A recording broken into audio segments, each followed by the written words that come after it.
Muito bem, queridos, o estudo da lição número 9 fala sobre o grande conflito cósmico.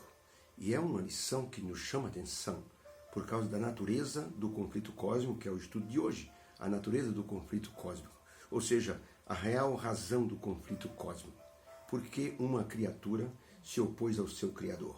Como pode uma criatura assim se revoltar contra o seu Criador, querendo dar palpite e até dizendo que ele faria melhor? Na verdade, Deus deixou as coisas correrem nesse mundo para que as pessoas ou os seres do universo vissem como seria o universo se Lúcifer estivesse governando. Seria como hoje é a Terra. Por isso, custa-nos crer que uma criatura tenha se rebelado contra o seu Criador, se opondo a ele, inventando mentiras sobre o seu amoroso caráter. Por isso, vale a pena observar que um ser tão perfeito, se um ser tão perfeito caiu no próprio engano e quebrou seu relacionamento com Deus, com o seu Criador, que tinha uma estreita e perfeita comunhão, um querubim cobridor. Ellen White diz que era Lúcifer, que ele comunicava aos anjos tudo aquilo que Deus Pai revelava, tudo aquilo que Deus Pai conversava com Jesus e com o Espírito Santo. Era Lúcifer que tinha a função de comunicar aos anjos, como eu diria, as performances do plano celestial. Lúcifer tinha essa incumbência. Tudo que Deus determinava, tudo que Deus criava, ele então comunicava. A própria criação do mundo foi comunicada aos anjos através de Lúcifer. Então, tudo isso fazia parte da harmonia celestial. E de repente, a Bíblia diz que a formosura subiu no seu coração. Ou seja, ele se achou melhor do que Deus. E achou que poderia tomar o lugar de Deus.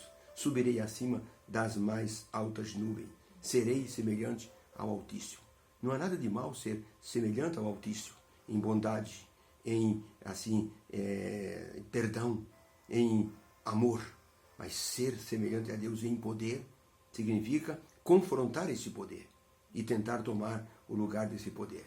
No dia 28 de abril de 1788, os marinheiros do navio Balti se revoltaram contra o seu capitão e contra o imediato. Pegaram os dois, amarraram e colocaram num bote à deriva no mar. Esses marinheiros foram para uma ilha e transformaram aquela ilha num verdadeiro inferno. Eles tinham muita bebida alcoólica, eles sabiam fabricar, até que todos morreram assim de overdose de bebida, de uísque e outras drogas que eles fabricavam. Só tinha um homem chamado John Adams. Ele sabia ler e ele encontrou uma velha Bíblia dentro de um baú dentro do navio. Ele começou a ler a Bíblia e começou a mudar o seu jeito de ser. Parou de beber. Havia crianças na ilha e ele começou a ensinar as crianças a história de Jesus. E em pouco tempo, todas as pessoas da ilha conheciam o Evangelho de Jesus Cristo. Quando um navio com missionários chegou naquela ilha, eles ficaram impressionados. Todos eram cristãos, por influência daquele homem que aprendeu na Bíblia como deveria ser o caráter de uma pessoa que serve a Deus.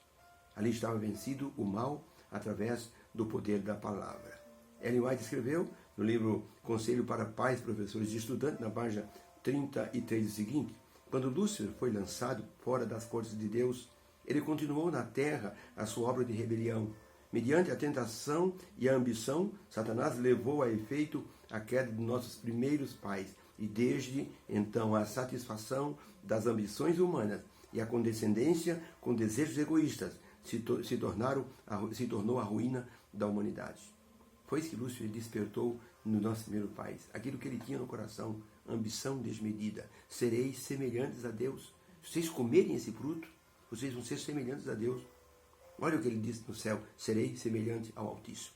Agora, para fazer com que o primeiro casal tivesse a mesma ambição. Pergunta de número 8. Como Jesus classificou o caráter do diabo e o seu modo de operar? Duas passagens. João 8,44 e Apocalipse 12, verso 7. João 8,44. Vós tendes, Jesus dizendo aos fariseus, vós tendes por pai o diabo, e quereis satisfazer os desejos do vosso pai. Ele foi homicida desde o princípio e nunca se firmou na verdade, porque não há verdade nele. Quando ele profere mentira, fala do que lhe é próprio, porque é mentiroso e pai da mentira. Mas, porque vos digo a verdade, vocês não me credes. Apocalipse 12, 7 a 9, e houve batalha no céu. Miguel e seus anjos batalhavam contra o dragão, e batalhavam o dragão e seus anjos, mas não prevaleceram, nem mais se achou no céu o lugar para eles. E ele foi precipitado o grande dragão, a antiga serpente, chamado Diabo e Satanás, que engana todo mundo, foi precipitado na terra, e os seus anjos foram lançados com ele. Então a pergunta é, como Jesus classificou Lúcifer, o diabo, e a obra que ele faz? Resposta: Jesus disse que o diabo é mentiroso, acusador desde o princípio, pois se utiliza da calúnia e do engano como sua estratégia, pois seu caráter é enganoso. Jesus estava falando de algo que ele conhecia profundamente, que era o caráter de Lúcifer, que mentiu para os anjos sobre o caráter amoroso do Pai Eterno e enganou a terça parte que caíram com ele. Sua estratégia hoje é também nos enganar, para que nós vejamos Deus como um tirano, como um ser exigente, sem amor. Por isso Deus não tentou desmentir o diabo pela força, mas usou o amor. E com o amor conquistou a humanidade. E esse amor foi demonstrado principalmente na cruz do Calvário. Todos os seres do universo viram Jesus sendo crucificado.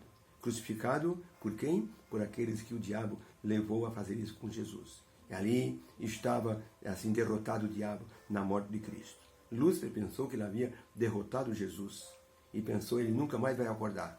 Já era. Mas no terceiro dia, o anjo poderoso apareceu na frente da sepultura e disse: teu pai te chama. E o inferno tremeu. Quando Jesus apareceu na porta da tumba, quando Lázaro apareceu na frente da sepultura, os fariseus estremeceram. Como poderia ele, assim, ressuscitar uma pessoa morta há 4 dias? E o diabo pensou que Jesus ia ficar preso na sepultura para sempre. Tragada foi a morte pela vitória. Ellen White, no livro Ciência Bom Viver, página 72, ela expõe o seguinte: sejam quais forem as vossas ansiedades, suas provações, vossas tentações, exponde vosso caso perante o Senhor. Vosso espírito será fortalecido para a resistência ao mal, pois quanto mais fraco vocês se sentirem, mais forte Deus vai torná-los. E vocês vão reconhecer que esse é o trabalho de Deus para a nossa vida. Reconheça que é fraco e Deus torna você forte.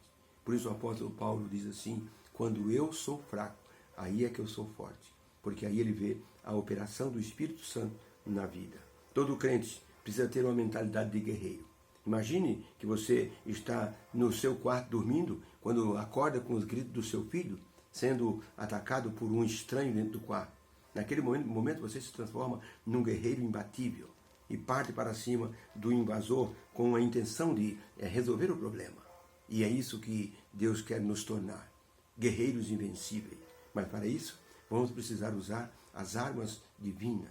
Essas armas, a palavra de Deus, o capacete da salvação, a espada do Espírito, calçar os pés com a preparação do Evangelho e, sobretudo, estar pronto para sermos usados pelo Espírito Santo. Lembra de Sansão? Diz a Bíblia, e o Espírito do Senhor se apossou de Sansão. E ele fez isso e fez aquilo. Então, quando nós permitirmos, o Espírito Santo nos usará e nos transformará em guerreiros imbatíveis diante do inimigo. Deus abençoe a todos. E que o grande conflito, que nós estamos dentro dele, nós não estamos assistindo, nós estamos participando. Nós não estamos numa colônia de férias, nós estamos num campo de batalha. Que o Senhor nos fortaleça e abençoe, em nome de Jesus. Amém.